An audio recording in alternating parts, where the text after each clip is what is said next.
This is the Team Performance Podcast, where we explore issues at the heart of leadership, team development, and organisational culture. I'm your host, Mark Gilroy, and in this episode, we're joined by Dulcie Swanston, author, coach, and regular guest on BBC TV and radio. Together, we talk about the problems with saying yes, our evolutionary threat response, how toxic cultures are made, and generally geek out about all things neuroscience. Welcome to the latest episode in our series of interviews. I'm so happy to be joined today by Dulcie Swanston from Top Right Thinking. Dulcie is a coach, facilitator, and two-time author of books DOSE, which is a handy acronym, which I'm sure we'll come to talk about. And also, It's Not Bloody Rocket Science, which is all about harnessing the power of your brain in this cool kind of journal format. Thank you so much for joining us, Dulcie. Dead welcome. Been looking forward to it. We're just comparing size of cups of tea, weren't we? Because it's Monday.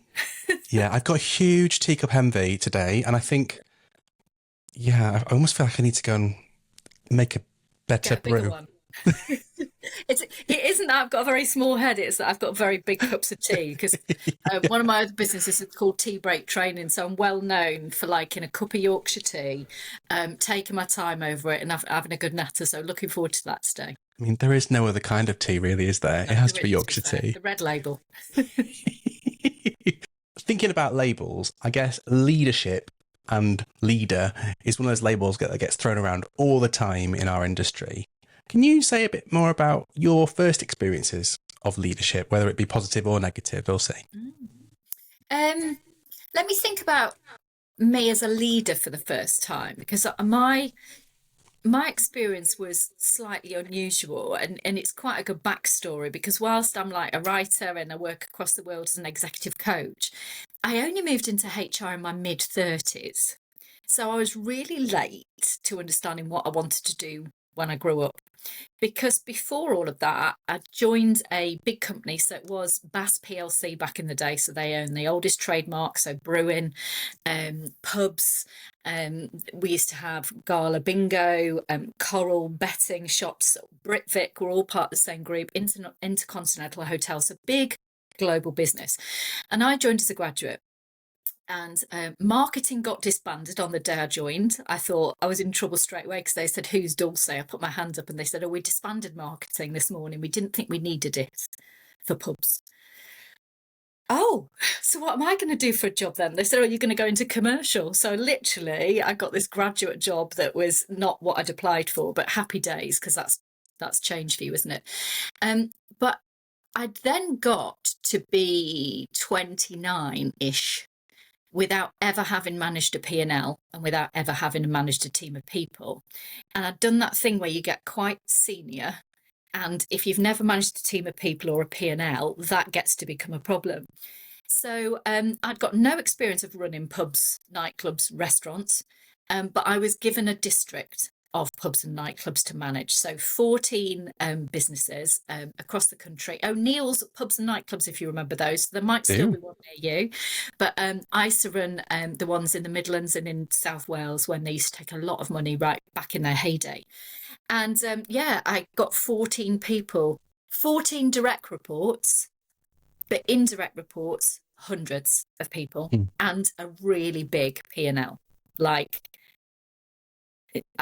many millions of turnover. And it was a massive shock, because my team had all managed pubs and restaurants and nightclubs before, and their boss, who was me, had never done that job. So my first experience of leadership was actually accidentally learning how to lead through being a coach, because I had no idea how to run a pub or a nightclub. And to start with, I was really embarrassed to say, "I don't know. What do you think?" But I learned really quickly that the best way to build credibility in that sort of role was to say, "I don't know the answer to that, but let's sit down and work it out together. And if you think you know the answer, I'll back your answer. And I'll find you a person back at head office who can make that happen for us." So I was really well connected with people. So I always think that's a really interesting story to tell, because as I say, after that I moved into HR to recruit people that were a bit more like me. So women who had got no experience in running pubs and restaurants, because actually that was a way in which that whole population could get more diverse. Because if you imagine back in the day, it was men who ran pubs, and therefore it was men that got promoted to become the area manager of people who ran pubs. And actually, there was an understanding that, you know, a more diverse workforce would add a lot of value. So that was my first HR job, was recruiting people who were a bit different for that job. Because bizarrely, I'd managed to make it work. We made a lot of money. We won lots of trips to. We won one to Prague. We won one to Boston. So we did super well, but we did super well with an area manager who didn't know how to run pubs and restaurants and relied on the skills of other people. So I always think I'm so pleased I learned that lesson back in the day, because it kind of paved the way for everything that came.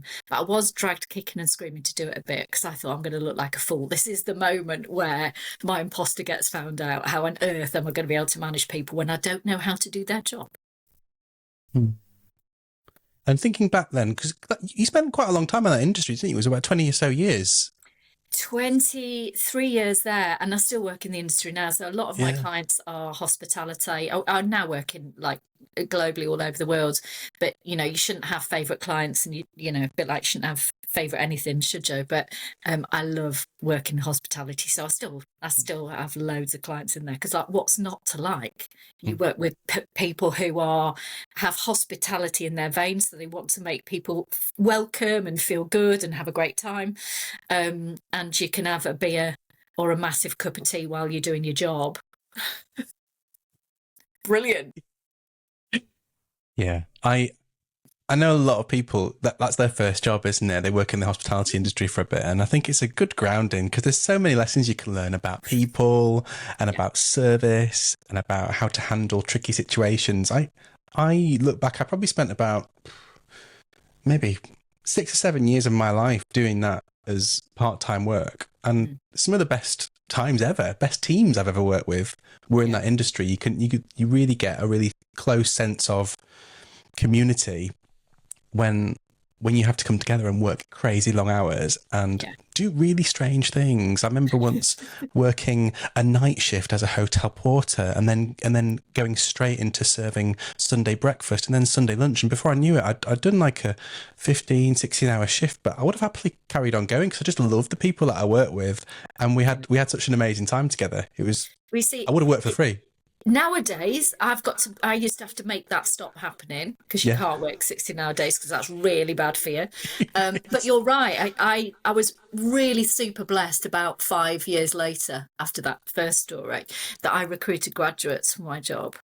And taking young people from university who probably worked in a pub or restaurant like we had, but, you know, as members of the team, not managing it, and helping them within 2 years to have quite a senior role, was just an absolute gift, because you know, you're then working with young clever people in that brilliant environment. And I'm so proud, like like on LinkedIn, it's like the people that I gave that first break to, me and my team did, seeing people thriving now as CEOs, people directors, you know, because I sometimes think when we're in an organisation and we're one of the more senior leaders, it's really easy to forget that in 10 years, you're going to be working for one of the people that are now just joined as a young person, right? Because if they're clever, they move fast. And I think it's one of those things that I don't think I ever took that for granted. And I'm really pleased about that, because actually now I'm a really safe pair of hands to help them in whatever venture they've gone in. And I'm sure they wouldn't trust me quite as much, like really that deep subconscious trust you get, if actually I'd not helped them out in those first couple of years where they were just going, you'll never guess what I've just done. Okay, don't worry about it, we'll fix it, but don't do it again. You know, like, I've got your back, but I need to be really clear, no more. Yeah, but when we're young, we that's part of the gig, isn't it? You've got to, you know, it's such a tricky balancing act as well, isn't it? Because I think there's, up to a certain point in your career, everything that you do about kind of getting on with people and getting ahead in the kind of career cycle is about just ingratiating yourself into the system and saying yes to as many things as possible. And occasionally that can trip people up, because they end up saying yes to something that actually they're like way out of their comfort zone, way out of their knowledge zone, just because it's an extra step and it helps helps build, and that can sometimes trip people up if there isn't the support systems in place around it, right? Well, there's two problems with saying yes. They're totally different. So we could go off on either strand here with the problem with saying yes. I love Brené Brown's concept of a dirty yes, so I'll come on to that in a minute. But the first problem with saying yes is we never think what we're going to say no to because we've said yes to something, right? And then we end up with too much to do. Quite often make mistakes, and that's all right because I read a study about a year ago, but it's still quite a niche study. It's like for science geeks. So you might have seen it, but a lot of your listeners probably won't because they're not quite as geeky as we are about the science, are they? It's like secret science geek club. 15% failure is optimum for human success. But actually, so you're saying yes to lots of things that you don't know how to do is actually quite good, but you've got to get that balance right because obviously too much failure, it's a bit like Goldilocks. Too much failure is career limiting. And interestingly, the psychology is that even though we've got it in us to learn from failure, most of us don't. We sanitize and we don't take the risk. So in effect, we've got a brain that could well do with more failure in order to move faster and learn more, but we kind of pull it down. The other thing I say about yes is that it's one of our threat responses is to appease. So we say yes when we mean no, or we go along with the flock. And what that can mean is that you end up with work cultures that aren't very supportive and helpful because people have let things go and said yes to things where they meant no, or people have kind of, not wanted to be the person saying, actually, no, that's not okay. And it's only when something like Me Too happens and everybody then goes, oh God, that happened to me. And actually it's great now because other people have said it's okay. You get the psychological safety. So we've gone off on a tangent already, Mark, which is, going to be defo where we go. But that was the thing about saying yes. It's like, yes, but there's some problems with saying yes. So I just think a little science around the saying yes is a really useful thing to know. Yeah. And I'm saying that as a serial people pleaser and yes sayer. Up until a certain point in life, I remember there was a tipping point. And it's weird, no one really tells you about this, do they? They don't sort of give you this as a heads up, but actually it can be really helpful just to say yes and say, listen, I really fancy doing this. I want to work with you or I want to work with this project. I'll say yes now and I'll figure out how I'm going to do it as we go at some point. Or maybe I won't and we'll just get there anyway. And or maybe there's more than one way to do it. But I think there is a tipping point, I think, where your credibility and also people's perception of you gets elevated by dialing down the yeses and dialing up the nos, or dialing up the kind of, oh, actually, no, here are my boundaries and it's important that you know about them. And it's not that common, the practice as a thing to sort of really practice saying no to people firmly and emphatically and with something heavy and values based behind it. But it helps. I'm still appalling at saying no because I'm a yes kind of person. I want to say yes to everything, every opportunity. Like I'm like, oh, that'd be so exciting. That'd be so exciting. So I'm getting better at delegating when I've said yes to something that actually doesn't need to be me personally doing it. So that's one thing that I've done to sort of balance out the, potential for burnout when you say yes to everything.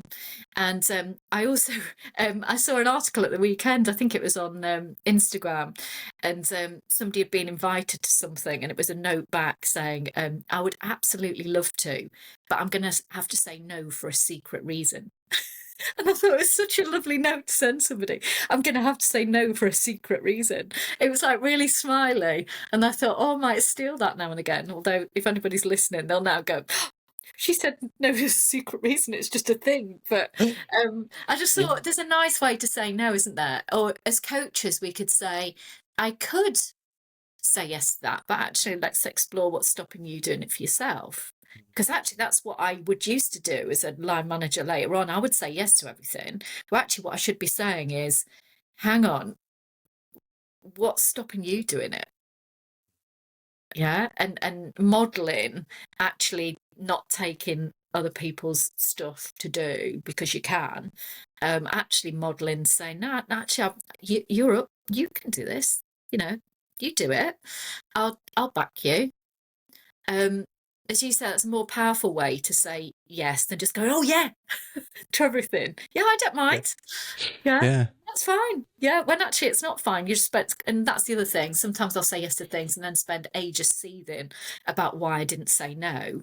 But Yeah. that's your threat response again, remember? So if Yeah. somebody's caught you off guard and it's triggered your threat response. So a model that I love talking about when I'm talking about threat is called SCARF, because it helps us with the modern threats that trigger our Paleolithic threat response to fight or flight, which most people have heard of, but also freeze and appease. And the yes we're talking about is I'm saying yes when I mean no, but you say yes because actually you're trying to fill that gap of that's the expectation, or you don't, as you say, you want to people please. But the modern threats that trigger it are threats to our status, threats to our certainty, SC, threats to our autonomy, threats to our relatedness. So I thought me and Mark got each other and he's just said something and it means that I don't think he gets me at all, or it maybe he's forgotten my boundaries. I might say yes in those circumstances when I don't mean it, but I just got jolted by the fact you said something that affected our relatedness or fairness. So I call this SCARF. So if you can see my little tea break cards there, SCARF, that's David Rock's. It's not what I call it, actually. It's David Rock. He's wrote a brilliant book called Quiet Leadership. It's his model. But I do lots of different cards on it. But interestingly, I did lots of cards with different diverse faces on, because that used to be my old card. And somebody gave me some feedback that actually a naked man wasn't very me. So I swapped it for those. But we You could at least use a scarf. That would be just the bare minimum. Hey, look at this. It's as if you didn't even know these existed. Look at that. I have got scarves. I love it. I'm going to have to get them redone now, though, because they've got a picture of the scarf man on it. But when I'm training, what I do is I get people to make a video about scarf. That's a 60-second video, and they use the scarves to explain scarf. But back to our appease response, what can often happen is we say yes when we mean no, because somebody had just triggered our threat response. And we don't feel threatened per se. We just get that sense of, you think, why did I just say yes to that when I meant no? Yeah. Or why didn't I call that out as like bad? Because that's bad. Or why did I actually freak out completely when there was a better, more grown-up way to deal with that? Or why did I run away crying? You don't necessarily perceive them as threats, a threat to your status or your certainty. But when you know that that's your brain doing its Paleolithic thing, you can go, that's why I said yes when I should have said no. And actually, I'll go back and unravel that in a bit more of an adult fashion, rather than what a lot of us do, which is like, I'll pretend that I didn't say yes and hope nobody notices. Because that's not very adult, is it? But we do that all the time, right? So Yeah. I just now go, I think you scarfed me. And I said yes to that. And actually, I've got some reservations. Is it all right if we talk about them? It's a much more adult way to deal with it than go, well, I can't remember that. I'm sure you didn't say that. Yeah. But yeah. And it's far more of a threat, isn't it? When you think about all of those elements, actually the act of saying yes when you actually mean no, does threaten all of those things. More than it would if you just said no. yeah. I'm thinking about when I used to have more hair, when I used to go and get my hair cut by a proper, like a barber. This is a long time ago, Dulcie. I remember there's that moment at the end of a haircut where they get the mirror out and they go kind of, what do you think? Here, there's the look. And just like the natural social pattern response that you've been conditioned into giving every time, you just sort of go, oh yeah, wonderful, thank you. When actually there were plenty of times when I went, I cannot believe you've just done that. There was one time I remember where they had like cut me with a razor and it was bleeding all the way down my neck, and I just still continued. Said it's all right. Yeah. Oh, thank you. Yeah, here's my money. What were you doing? I'll tell you what, my best haircut story, it's very short, is my the hair or the haircut? The hairdresser story is my hairdresser back in Sheffield also used to cut Phil Oakey's hair. You remember back in the day where Phil Oakey from Human League had that haircut? Like, I didn't have that haircut. I wasn't nearly cool enough, but my hairdresser used to cut Phil Oakey's hair. So I still tell that story now. It's like a proper good chef story, that, isn't it? Chef as in Sheffield, not chef as in... It is, yeah. It is. He's one of the best known Sheffielders, I would say. He is, and Oh, that haircut is one of the best known haircuts. And to be fair, mine was a good. I should reiterate, if that person's listening, that they were really good at cutting hair. So I never did actually go, "Oh, it's okay, you've just cut me." That was what triggered the memory. you mentioned a little while ago you were talking about yeses, and then you were talking about the idea of a dirty yes. Yeah. What's an example of a dirty yes? So it's saying yes when we mean no, or we say yes. And we've talked a lot about colour preferences before, haven't we? Because the way we met is quite an interesting story through TMSDI and colour, Yeah. you know, the sort of profiles and things. So one of the things that I talk about with dirty yes is what happens for slightly different people's brains when they say yes. So if we take somebody who's got that extroverted feeling, or, you know, extroverted preference, and it's linked with that desire to like get on with people, and it's so, you know, it's that sort of love of people.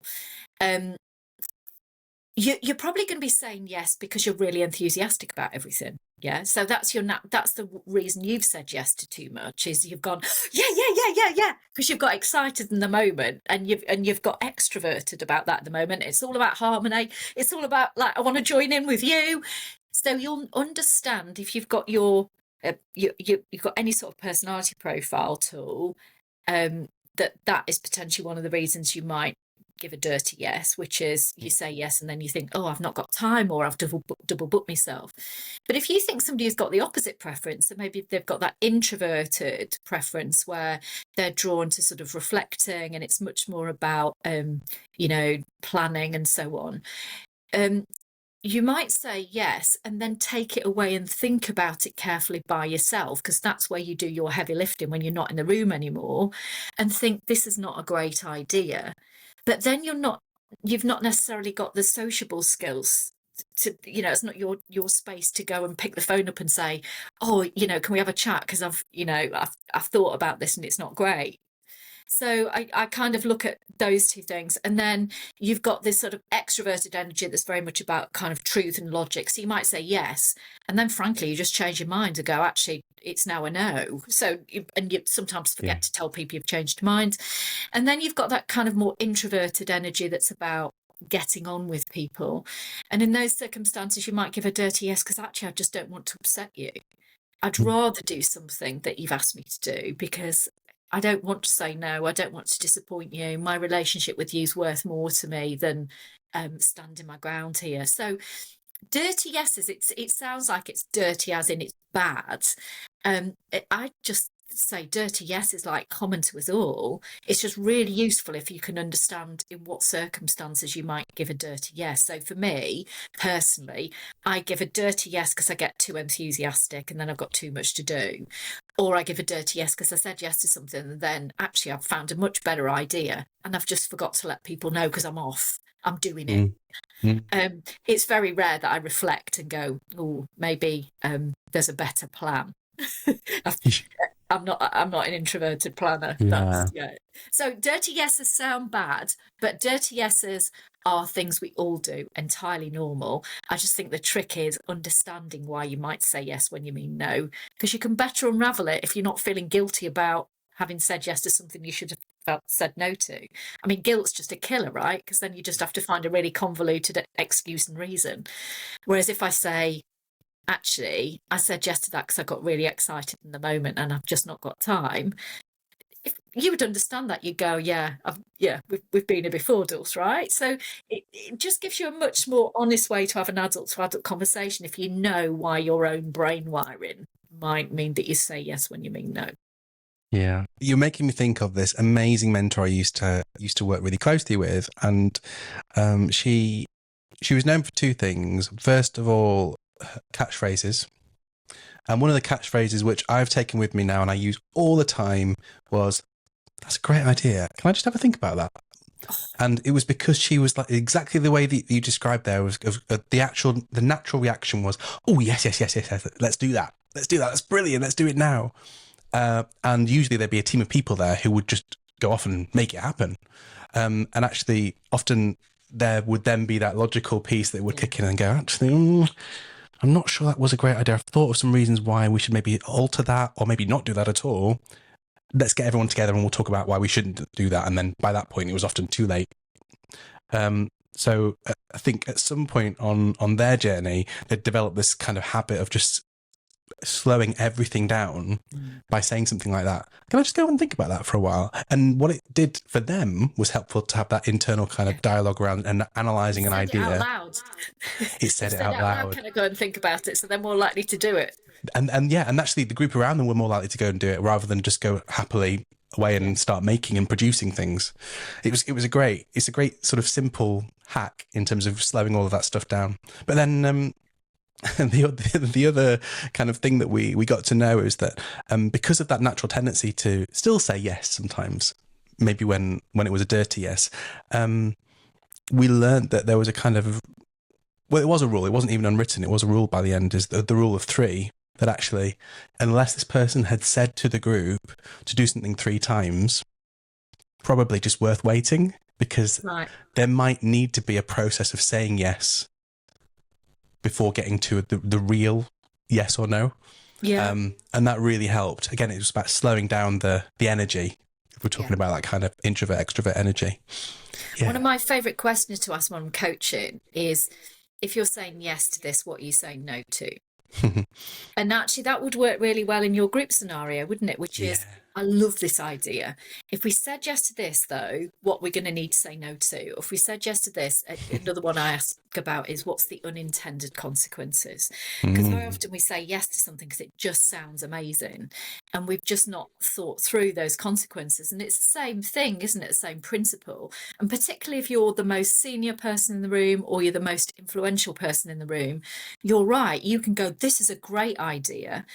What's somebody going to do if they don't think it's a great idea, but they're like further down the pecking order than you? Now, me and you would assume that they would shout up, right, and say, oh, actually, Mark, I know you've just said yes to that, and I know you're significantly more senior or more influential than me, but actually I've got some reservations. It's like, who actually, when they know a bit about how the human brain works and the authority matrix and the fact that we're not very good at speaking truth to power, it's not going to happen, right? Yeah. So I love all of those things, because actually they give permission for the room to just pause, don't they? Or to do the, the Simon Sinek leaders speak last thing, which is like, well, I'm not going to tell you whether I think this is a good idea or not yet. I want to hear from all of you, and then I'm going to summarise what I think you've said, and then we'll decide what you're doing. It's those sort of hacks that mean that you're not just being the sort of leader that is encouraging other people to say yes when they might want to say no. And flipping heck, I think I used to be guilty of that. Because obviously your enthusiasm's infectious, isn't it? If that's your leadership style. And I'm certain that my enthusiasm, my momentum used to be infectious. And we'll be halfway down the line with something and go, we should have thought about this a bit harder before we started. Now, that's not my skill, so I have to make it my skill deliberately to make it really safe for other people to tell me the truth when they think my idea might be rubbish. Gosh, there's so much in that. And there's optimism as well. I think there's kind of, we're wired towards optimism. It's one of our biases, isn't it? That we are more inclined to follow somebody who sounds and feels optimistic about the future, about ideas, about the group, than we are not. And nobody wants to be the person who kind of brings that energy down, when in fact sometimes that's exactly what's needed in a lot of cases. Yeah, and it's just about making it safe, isn't it? Because if it's not safe for somebody to say that, why would you? But actually, as individuals, something I read a while ago was that we pay much more attention to negative feedback and thoughts. So actually, you've got that overplaying that as well, which is like, this optimism's really attractive. But actually, if you feed something negative back about that person, you know how that feels. You're going to feel that much more deeply than if somebody joins you and goes, oh, yeah, great idea. So I think this is a thing about knowing a little bit about the science, isn't it? It's like it like blows your mind, because you we didn't know about neuroscience 30 years ago when we were first at work, did we? It was like not a thing. It was like psychology or nothing. Whereas now you can put like nodes on people's brains and see which bits of the brain are lighting up and start watching physically. It's like proper hard science, isn't it? You can start seeing it. We just know so much more about how we're influenced. And some of that, I mean, it's my job to make that as simple as possible for people to use in their everyday lives, because I'm a science geek. I read it and I go, oh, I can't even take all that in. And that's my job, is to make it so simple to use in your daily life, because actually it is monumentally complicated.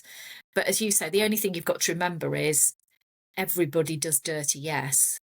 And you're probably going to say yes to something that you know is not in your best interest or the company's best interests, if you're not careful, because you'll get carried away by what the most senior or the most influential or charismatic person says. So actually, don't be surprised by that. That's normal. I like to think about, I give enough of the science to people so they can choose to be the exception to the rule. So actually, if you know enough about the science, you can choose to do something different to what your brain is probably going to do in the normal circumstances. And break that pattern. It's got me wondering about, I know before we started the record, we were talking about cultures and kind of some of the dangers of toxic cultures, and it's starting to make me wonder about what place and what point these preponderance of dirty yeses play in building a culture, whether it's healthy or unhealthy. Yeah, massive, I think. Because, I mean, I suppose I am, as a coach, you come from a belief that everybody is positively intentioned, so that people don't do something usually for bad intention, even if it's a bad behaviour. Yeah, trying to fulfil a need that they think is important to them. And I don't think, who turns up to work going, I really want to create a really poor culture? Yeah, it's like not a thing, right? There's loads of evidence that says happy people make you more money. We evidenced that back in the day. I'm really proud of that. Actually, we were one of the first companies to directly link engagement with profit. So actually, I did this big study, ended up being on the front of the Sunday Telegraph, because we linked things like higher levels of engagement with food hygiene scores. So like really granular stuff. So people have known instinctively for years, right, that people who enjoy themselves do better work, because it makes sense for us all. We get in that flow place, and when we've been good at a job, we tend to be more productive at it. So I think people get that. The science then proved that a bit later than we all got it. And therefore, with that in mind, I don't think anybody thinks, right, the best way to make people really productive is to make them really miserable. It's like no scientific support for it. But people behave badly under pressure. And then something happens and it didn't get called out. People emulate the behaviour of the most powerful, most influential person in the room. Or it becomes too late to call it out because you didn't call it out before. So actually, how can you call it out now? Oh, nobody else seems to be as bothered as me about it. So actually, it's that fight. Remember, there were fight, flight, freeze, and appease. When bad behaviours happen, yeah, you'd like to think you're the person that stands up and fights for it. But remember, there's flight, freeze, and appease, which is I don't go back to that place of work. I flight. It stays toxic without you.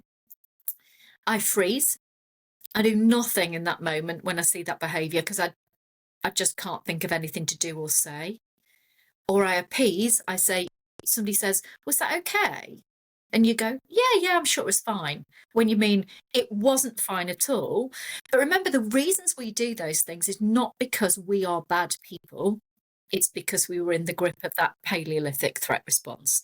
And the bit that I help clients with when I'm talking about SCARF is that, in effect, when that threat response happens, the blood and oxygen disappears from the prefrontal cortex here that does all of our executive function, critical thinking, and it goes to power our flush. So I get a flush up my chest, so you can see the blood and oxygen, like you can see the capillaries are swelling with blood, so you can see it on me. But actually it means I've just, Dr. Ian, who I wrote Dose with, he describes it as having temporary brain damage. And he's a neuroscientist, so like he's allowed to like make a really bold statement like that, because he's like, literally, you haven't got enough blood and oxygen in that executive function bit of your brain, because it's the last bit of the brain to evolve. It's the smallest bit now, and it's still not fully evolved. When it's depleted by blood and oxygen, you will not give your best response. So that means that shouting at somebody, running away or not going back, freezing and being like, and then blaming yourself because you did nothing, or saying yes, that was okay when you mean no, or actually not saying anything at all and thinking, well, if somebody else brings it up, I might, but I'll just stick with the crowd. They do not make us bad people. They just mean that we are people who didn't have enough blood and oxygen in our prefrontal cortex in that moment to be our best selves. And when you know that that happens, I think it's then really obvious why cultures get toxic. Because you just go, well, when something happens that's a shock, well, no wonder people run away, do nothing, or go with the crowd, or say yes when they mean no, because that's really normal. And then you go, okay, so you can see why. When I was on the radio talking about that, I won't mention the names because I might get sued, but you know, when there was that series of men behaving badly at work. I do, about, yeah. Nicky Campbell about it. And I was talking about the fact that, you know, why somebody rang in and said, well, why nobody said anything before now? You know, why is it taken this? And it's because actually, if you didn't say anything the first time round, because you were in one of those responses, the flight, the freeze, or the appease, it takes so much courage to come back later on, because you feel really bad that you didn't address it. And now imagine that you've seen it happen 3 or 4 or 5 times. You start to go, well, is it me? And it's much easier to leave that toxic culture behind than it is to address it when you're going to have to speak truth to power. Yeah. I'm thinking about some of the older psychological studies into things like bystander apathy as well, where actually it's just something that happens. And the theory there is that most people, if they're walking by something that is bad that is happening on a street and it's out of place, they will just assume that somebody else will deal with it. Yeah. And the bigger the crowd, the bigger the effect. Yeah. And there was that is it Milgram? I can't remember because we've not. Oh yeah, the prison experiment. The prison experiment, where actually it doesn't take very long for you to join in with behaviour that you know is really bad. And but if actually we just outed that and said, right, this is what happens when you're under pressure. This is what happens, because I suspect your bystander one is possibly triggered. And again, I don't know if neuroscience got involved and worked out what was happening in people's heads, so I'm guessing. But I'm thinking that you probably went, oh, that's really bad. Oh, if I get involved in that, does that become a threat to me? Yeah. So actually, it's your flight response kicking in. So it's not that you're a bad person for ignoring it. It's like you're going, I best run away from this as quickly as I can, because your brain is primarily wired to keep you safe. So and then imagine it's awful then, because you get all the guilt about why didn't I stop, why didn't I do something. That doesn't help anything. That just makes you feel bad. And then you have to invent a lie to yourself and everybody else about why you didn't stop or why you didn't do something. And it becomes much easier to just look away again, right? Because otherwise you've got to confront how bad you feel that you did it twice. It's like much easier. And somebody once said to me, they said, Dulcie, always remember that your brain is not a video recorder. It's an editing machine. And I love that, because then you go, that's why I've kind of conveniently missed this happening. You haven't missed it happening. You've just edited it out, or you've made it okay just this once, or I'll let it go this time. And I'm so much. I don't think I was ever afraid of speaking truth to power, because my primary fight, flight, freeze, or appease is I'm a bit of a scrapper. So I'm not surprised by that at all. That's still not very good, right? Because actually, having a pop back is not that's not going to fix it, right? It's actually getting to grips with the adult version that says the truth to power bit is great, but actually take a deep breath. How about you don't deal with it when they're cross as well? How about you take a breath and go and see them afterwards and go, listen, I need to give you some feedback that I think is going to be really difficult for you to hear. Because that's how people can start to think about their own behaviour.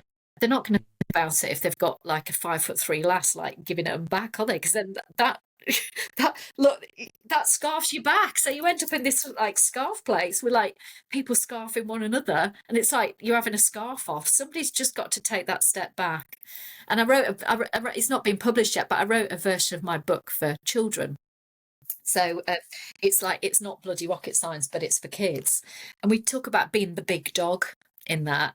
It's like, who's going to be the big dog? Who's going to be the dog that's not doing the like snapping or the running away or the freaking out? Who's going to be the dog that just goes, right, let's just take a beat. Let's just assume that everybody wants to be friends in the end. Like, yeah, and it's that concept of when I was trying to get over to children about this stuff will happen, and it's okay if it happens to you. It's all right if you fight, flight, freeze, or appease. But actually, when you notice yourself doing it, and then you can choose to do something else in the moment, brilliant. But even afterwards, that's the point where you become the exception to the science rule. You're never going to be able to unhardwire your scarf response, right? Yeah. But you can do something. If I notice my flush, do you know what I do now? I just zip it. Because if I can feel myself getting hot, I know the worst thing that I can do is extrovert my thinking. Because nothing good's going to come out of there. It'll be really aggressive, angry. So I feel the heat and use that as the cue to shut up, because I can't think well, but I know enough about my own threat responses now to know what to not do. And that, for me, that is start talking with the prefrontal cortex not working.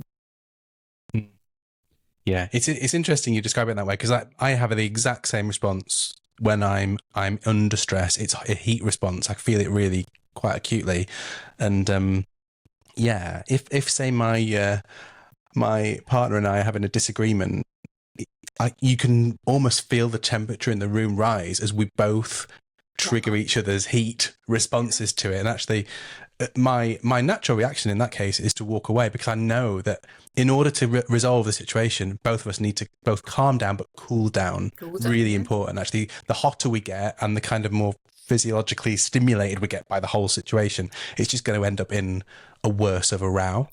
But actually, being able to cool the situation down is often about, for me, is walking away, and they hate that. They're like, no, come on, let's do this. Let's talk this out. Let's scream this out. Like, no. Yeah. I am going to avoid that now, and we'll come back and we'll talk about it in about 5 or 10 minutes. We just need to go and have a little cool down. But actually, it works. It does work. It does for us anyway. It's all the things that your mum used to tell you, isn't it? Like, go and have a deep breath. Go and take a few minutes. It's like, we know now why that's scientifically right. And I'd not thought about the cool down, but we say that word, don't we? We need to cool. You need to go and cool off. Actually, I wonder if you actually went and ran your wrists under some cold water. I'm reckoning that sends the blood, and I'll ask Dr. Ian about that, who wrote Dose with me, because I bet it works. I bet physically cooling off sends the blood and oxygen back to the prefrontal cortex, because there'll be an evolutionary advantage to you getting hot. So the evolutionary advantage to me flushing is, before we had language, it expresses to you that I'm aroused in some way, that, back off, I'm cross, or actually you've upset me. So actually, before we had language, it was really helpful. Not useful now for somebody who does public speaking for a job, right? Really deeply inconvenient. Yeah. Somebody asks you a question that or somebody makes an observation. The combination of my lack of poker face to go like, did you actually just say that out loud? And then me flush. It's like, don't speak, Dulce. Do not speak. Say, good question. I'm gonna come and find you at the break and talk about that one. And it's all energy, right? I see. I'm going to do one of those really annoying things where people have got young kids shout about how amazing their kids are. But I see this with my 2 kids at the moment. So I've got a 6-year-old son and a 3-year-old daughter. Obviously, the 3-year-old, emotional regulation isn't a thing. It's just pure emotion that comes out when she's upset or happy, or has got any emotion. It's there for everyone to see. But my son, I can see him starting to develop his own techniques to regulate his emotions. Sometimes that is about he clenches his fists and he goes off somewhere, and you might look at that and think, oh, that's about aggression, but actually he's actually squeezing this kind of stress out of his body. He sometimes takes himself away, and I can see him doing it, and he talks to himself and kind of going, no, calm down. And I go, actually, yeah, that is a really cool way of responding and just getting that stuff out of your system so that it doesn't come out in really negative ways and aimed at somebody else who you really love and care for, which is usually what would happen. No, well, we behave the worst in those circumstances. We're not going to get threatened by something we don't care about. So actually, sometimes the people that are closest to us, that affects your relatedness the most, because it's like, you're supposed to get me. You're supposed to understand this intuitively, and you've just said that, and that means you don't understand me at all. Boom.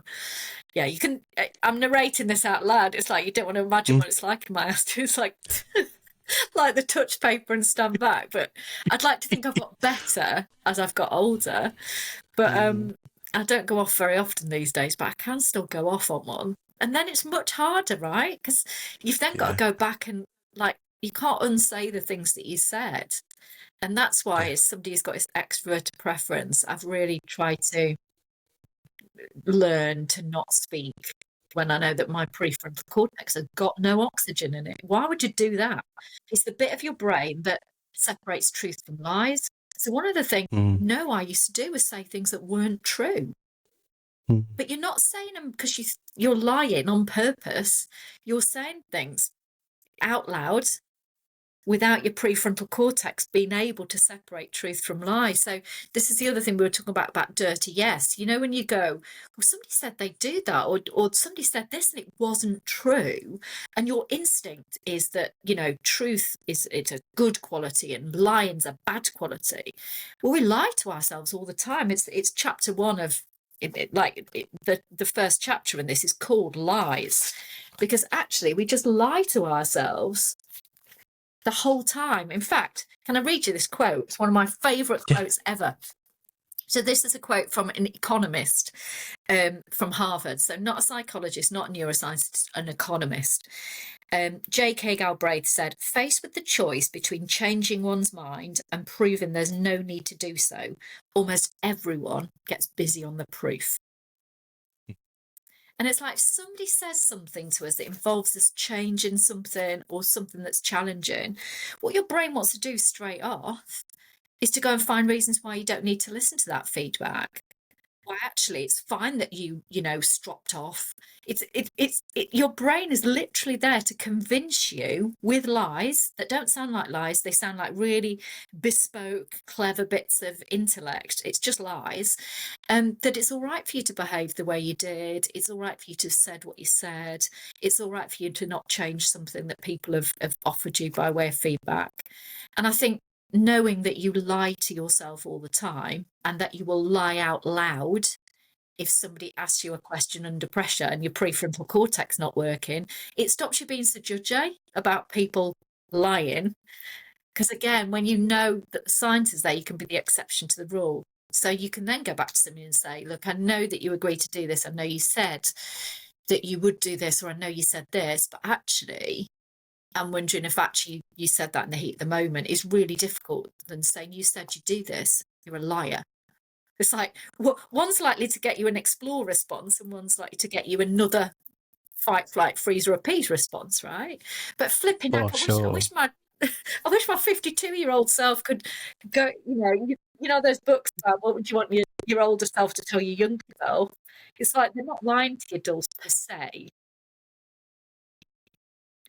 It's just the edit job, isn't it? I was thinking about what you were saying there about the kind of the brain's job is to edit reality. Yeah. And in the same way that no one sets out to create a toxic company culture, the brain is never, ever going to edit reality that paints you as the enemy or a liar or a horrible person. It will always paint you as the hero of the story in whatever way the edit comes out. Yeah.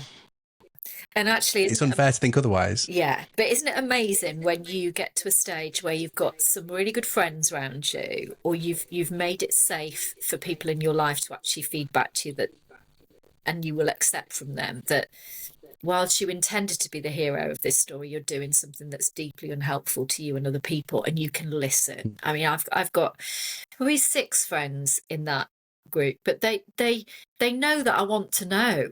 Yeah, they know that I like see myself as an imperfect work in progress, and I love it because I spend so much less time now second guessing whether or not something I did was bad. I just go and ask one of them and say, "Do you think this is bad that I did?" And they'll go, "God, yeah, it is a bit." Or, "No, I don't think it is." And if they say, "No, I don't think it is," it means that I just go, "Oh, good, I'm really pleased about that." Because I'm not then spending loads of wasted energy on something that's in the past, so I can't change it.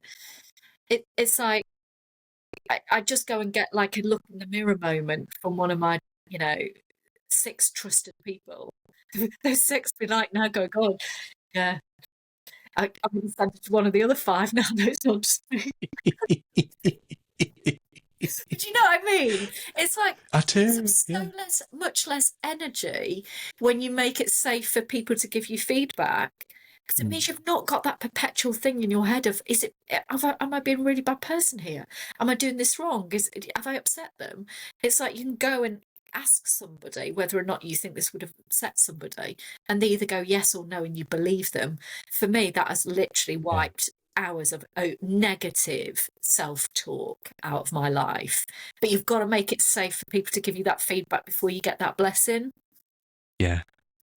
And they have to understand the real question you're asking them, and not a dirty question such as, "Can you validate my position as the hero in the story, please?" Yeah. I don't want a dirty which is what often happens. Yeah, I want the truth. Yeah. You can't handle the truth. Yeah. Tom Cruise, he was right. I mean, it is better to try and get to the truth of it, no matter how hurtful it might be, and because it helps us develop and it helps us find that if we go back better version of ourselves. Yeah, if we go back to the 15% failure is optimum, but we get in our own way. We sanitize that 15%. It's like, how much failure am I actually comfortable with, even though I know 15% in science, and I'm a science geek, is the optimum. Is what about between 2 and 5% failure I can cope with? And therefore there's this extra 10% failure that would make me smarter, more successful, happier. And I'm just going to get in my own way of failing that optimum amount because it feels deeply uncomfortable. Maybe when I'm 90, I'll be this mad woman who's failing all the time and going, "Yeah, I'm just learning. I'm better at it." I was listening to another podcast the other day where they were talking about that in the context of finance, and saying that they allow for a certain amount of financial stupidity every year, and they call it their what was it? The idiot tax, where they put aside a certain amount of money that go, I'm probably going to make a few mistakes this year, and I'm going to allow for that so that when they inevitably happen, I'm feeling okay about it. I don't beat myself up too much. Plan for failure. We should do that more often with our behaviour. Well, I'm just now thinking, is there some cash down the bottom of my sofa that I can go create my own idiot tax box? Because then that's fine. But it's reminded me of the 3 steps that I use when I'm coaching people, and I use them intuitively now because we remember models to forget them, don't we? But it's firstly exploring what people actually want. So that point about when we know we need to change, we'll actively go out of our way to lie to ourselves and say we don't need to. So actually, what is it that you want? Being really clear on that. The next step is to kind of plan for it and to act as if it's already true. So you'll know this. It's like if you want to be a writer, you need to actually write. And this was for me. I wanted to be a writer. Always felt as though I got a book in me. I still think there's a fiction in me, so I might divert off into that. But my husband gave me the best piece of feedback. He said, "Your problem is you want to be a writer that nobody reads." Because actually I got this idea of I wanted to be a writer, but I didn't like sending people my stuff to read. So I didn't used to send it. So actually that stopped me writing, because there was no point in writing because nobody was going to read what I'd written. So in effect, I was completely getting in my own way. So once you've decided I want to be a writer, your next thing is to act as if you are already a writer. What would you be doing if you were a writer? Well, I would be writing. I wouldn't just say that I'm going to be a writer one day. I would write now, and I would let people read my stuff, because that means that I am a writer already. And then the third step is plan to fail. So actually, if you've planned to fail, your point is if you've gone, there are bound to be some points at which somebody doesn't like what I've written, or there's a typo or an error in the first edition of a book, because there quite often is, properly edited, but you've still missed something. It's like, oh, it's a bit like your idiot tax. If I know that that's really likely to happen, I've planned for that. So when that then happens, you go, it's fine, I've planned for that. Yeah, I've planned to get that a bit wrong. And it really helps people to plan for failure, because you then don't see failure as evidence that your goal is wrong.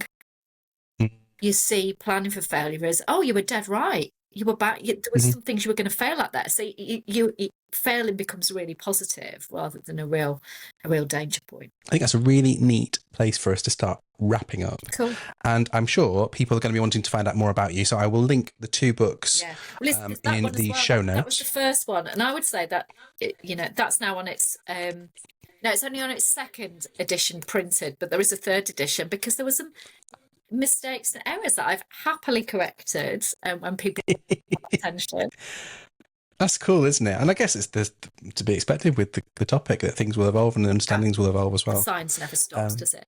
Yeah. So if people want signed copies of the books, I love doing that. So if you want to buy a copy for a friend, you can buy copies on my website, which is toprighthinking.com.